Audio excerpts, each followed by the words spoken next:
Hello, gusto ko lang sanang magkwento. Walang arte at walang script na perfect. Kwento lang ng totoong nararamdaman ko ngayon. Ako nga pala si Jassy. At recently lang, nag-relocate ako sa Mindanao galing Cebu. Matagal akong tumira sa Cebu. Simula 2018, doon na umikot ang buhay ko. School, trabaho, routine, stress, pahinga, konting saya, lahat na nandun. Pero alam mo yung pakiramdam na parang ang bilis ng takbo ng oras sa paligid mo. Parang lahat nagmamadali. Lahat may direksyon. At lahat may hinahabol. Tapos ikaw, naiwan. Ganun yung naramdaman ko sa Cebu. Hindi dahil masama ang Cebu. Mahal ko ang Cebu. Marami akong memories doon. Pero dumating ako sa point na parang hindi na ako makasabay. Parang kahit anong pilit kong humabol, pagod na pagod ako. Unti-unti nawalan ako ng gana sa sarili ko. Hindi na ako masyadong nag-aayos. Hindi na ako masyadong lumalabas. Mas gusto ko na lang nasa kwarto. Gusto ko na lang humiga, manood, mag-scroll sa cellphone o kaya ay matulog. Parang nawalan ako ng spark. At doon ko naisip, baka kailangan ko ng bagong environment. Baka kailangan ko ng bagong simula. Kaya naisip ko mag-relocate.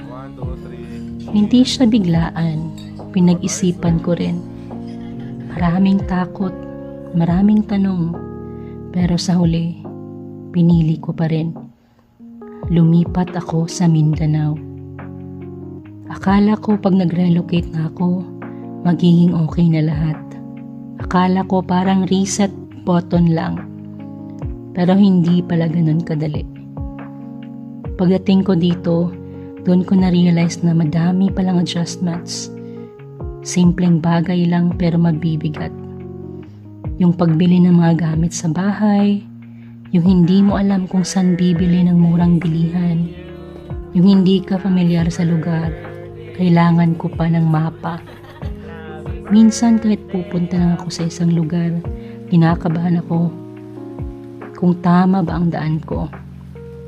At higit sa lahat, wala akong kakilala. Kahit isa. Wala akong mapagtanungan ng, uy, okay ba dito? Uy, saan mas mura? Uy, samahan mo naman ako. Wala. Mag-isa lang ako.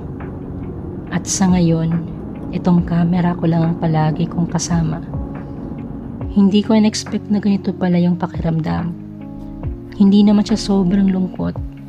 Hindi rin sobrang saya. Parang neutral, pero may bigat. Nasa punto ako ng buhay na ayaw ko na talagang laging nasa bahay. Ayaw ko lang matulog, humiga, mag-scroll. Gusto kong gumalaw. Gusto kong mabuhay ulit. Pero may isa akong problema. Nahihiya ako. Nahihiya ako makipag-usap. Nahihiya ako mag-approach. Nahihiya ako magsimula ng conversation. Kahit simpleng hi o hello, parang ang hirap lumabas sa bibig ko. Kaya minsan tinatanong ko ang sarili ko, paano ba ako magsisimula? Saan ba ako magsisimula? Paano ka gagawa ng bagong buhay kung nahihiya kang makipagkilala sa bagong tao? Paano ka magkakaroon ng bagong kaibigan kung ikaw mismo natatakot lumabas sa comfort zone mo? Minsan iniisip ko, baka ako na lang talagang problema. Baka ako na lang ang kailangang gumalaw. Baka kailangan ko lang sabihan ng sarili ko ng huwag kang tamad, huwag kang matakot, huwag kang maghintay na may dumating. Ikaw ang lalabas, ikaw ang kikilos, ikaw ang maghahanap, kasi wala na may panggagawa niyan para sa'yo. Ang hirap pala ng adult life na ganito, yung wala ka ng ready-made na kaibigan tulad ng dati. Yung wala ka ng kaklase na makakasama mo araw-araw. Yung wala ka ng office mate na automatic magiging close mo. Ikaw na mismong maghahanap ng koneksyon. Ikaw na mismo ang magbubuo ng circle mo. At dito sa bagong lugar na to, parang bumalik ako sa zero. Zero friends, zero familiarity, zero comfort. Pero siguro hindi naman talaga zero, kasi kahit papano, may sarili pa rin akong tapang. Yung tapang na umalis, yung tapang na magsimula ulit, yung tapang na aaminin na hindi ako okay, tapang na aminin na liligaw din ako. At siguro kaya ko rin ginagawa ang video na to para ipaalala sa sarili ko na hindi ako nag-iisa sa ganitong pakiramdam. Na baka may nanonood ngayon na pareho ng pinagdadaanan, yung lumipat din ng lugar, yung naiwan ng dating buhay, napagod o kaya nawala sa sarili, yung gusto na ulit bumangon. Kung meron man sa inyo na nasa ganitong phase ng buhay ngayon, baka pwede nyo i-share sa comment section kung paano kayo nagsimula ulit. Paano kayo nagkaroon ng bagong kaibigan?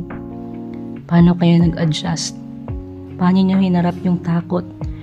Kasi sa totoo lang, hindi ko pa rin alam kung saan ako magsisimula. Pero alam ko gusto ko. Gusto kong subukan.